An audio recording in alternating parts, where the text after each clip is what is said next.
News editor ചാനലിലേക്ക് എല്ലാവർക്കും സ്വാഗതം. ഇന്ന് ഇന്ത്യ ഒട്ടാകെ ചർച്ച ചെയ്യപ്പെടുന്നത് കോക്രോച്ച് ജനതാ പാർട്ടി എന്ന ഒരു ജൻസി പാർട്ടിയെ പറ്റിയാണ്. അതിനെപ്പറ്റി ഫേസ്ബുക്കിലും അതുപോലെ ഇൻസ്റ്റാഗ്രാമിലും ഒക്കെ നിറയെ പോസ്റ്റുകൾ വരുന്നുണ്ട്. ഇപ്പോൾ നമ്മളിവിടെ വായിക്കാൻ പോകുന്നത് ഫേസ്ബുക്കിൽ കണ്ട കുറച്ച് പോസ്റ്റുകളാണ്. കോക്രോച്ചുകൾ ഇൻസ്റ്റ കീഴടക്കി കളഞ്ഞു. ഒരാഴ്ചയ്ക്കുള്ളിൽ 11 മില്യൺ കോക്രോച്ചുകൾ. കോക്രോച്ച് ജനതാ പാർട്ടി, ആ പേരിൽ തന്നെ എല്ലാമുണ്ട്. കൂടുതൽ വിശദീകരിക്കേണ്ട ആവശ്യമില്ല. ചീഫ് ജസ്റ്റിസ് ജൻസികളെക്കുറിച്ച് നടത്തിയ ഒരു അവഹേളന പരാമർശത്തിൽ നിന്നുമാണ് ഇത് ഉദയം കൊണ്ടത്. ഒരു ആക്ഷേപഹാസ്യമായി തുടങ്ങി കാറ്റ് പിടിച്ച തരംഗം. ബോസ്റ്റണിൽ പഠിക്കുന്ന ഇന്ത്യൻ യുവാവ് തുടങ്ങിയ പ്രൊഫൈൽ 4 ദിവസത്തിനകം പടർന്നത് കാട്ടുതീ പോലെ. ഇന്നത് BJPയുടെ പ്രൊഫൈലിനേക്കാൾ ഫോളോവേഴ്സ് ഉള്ളതായി മാറിക്കഴിഞ്ഞു. വെറും 4-5 ദിവസങ്ങൾക്കുള്ളിലാണ് ഇതെന്ന് ഓർക്കുക. ഭാരതീയ ജനതാ പാർട്ടിക്ക് 8.7 മില്യൺ ഫോളോവേഴ്സാണുള്ളത്.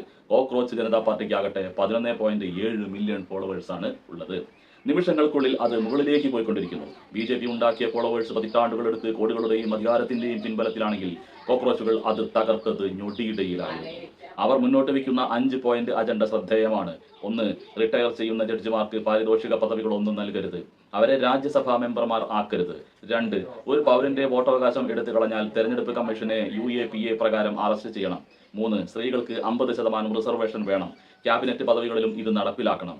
നിലവിലെ പാർലമെന്റ് മെമ്പർമാരുടെ എണ്ണം വർദ്ധിപ്പിക്കാതെ വേണം വർധനവ് നടപ്പിലാക്കേണ്ടത്. 4.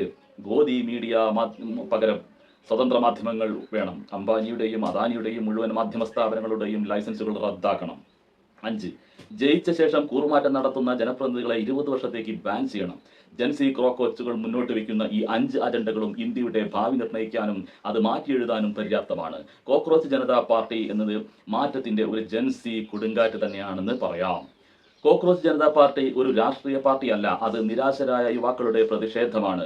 ഹിന്ദുത്വയോടും ഫാഷിസത്തോടുമുള്ള നമ്മളിൽ ഭൂരിപക്ഷത്തിനുമുള്ള രാഷ്ട്രീയ പ്രതിഷേധമല്ല, മറിച്ച് ദുർഭരണത്തോടുള്ള ജനകീയ പ്രതിഷേധമാണത്. രാജ്യത്ത് സോഷ്യൽ മീഡിയ മുഴുവൻ പാറ്റകളെ കൊണ്ട് നിറഞ്ഞിരിക്കുകയാണ്. ആക്രോശിക്കുന്ന പാറ്റകൾ, നൃത്തം ചെയ്യുന്ന പാറ്റകൾ, സമരം ചെയ്യുന്ന പാറ്റകൾ. കോക്രോച്ച് ജനതാ പാർട്ടിയാണ് എല്ലാറ്റിനും പിന്നിൽ. അതെന്താണ് അങ്ങനെ ഒരു പേര്? നിസ്സാരമായി തള്ളിക്കളയാൻ വരട്ടെ.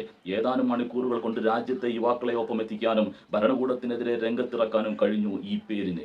വെറും 5 ദിവസം കൊണ്ട് കോക്രോച്ച് ജനതാ പാർട്ടിയുടെ ഇൻസ്റ്റഗ്രാം അക്കൗണ്ട് ഫോളോവർമാരുടെ എണ്ണത്തിൽ ഭാരതീയ ജനതാ പാർട്ടിയുടെ അക്കൗണ്ടിനെ കടത്തിവെട്ടുന്നു.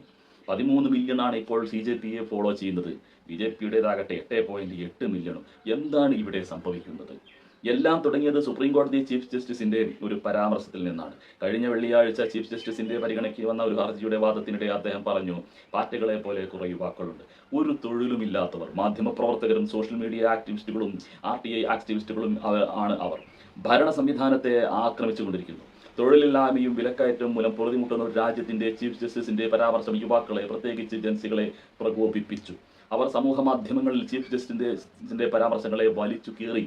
ഇതോടെ ചീഫ് ജസ്റ്റിസ് സൂര്യകാന്ത് വിശദീകരണം പോലും നൽകി. യുവജനതയല്ല, വ്യാജ ഡിഗ്രികളുമായി നടക്കുന്ന ചിലരെ കുറിച്ചാണ് പറഞ്ഞതെന്നും യുവാക്കൾ വികസിത ഇന്ത്യയുടെ ആണിക്കല്ലാണെന്നും എല്ലാം അദ്ദേഹം പറഞ്ഞു. പക്ഷേ ജൻസികൾ എന്താ, അവർ ചുമ്മാ ഇരിക്കുമോ?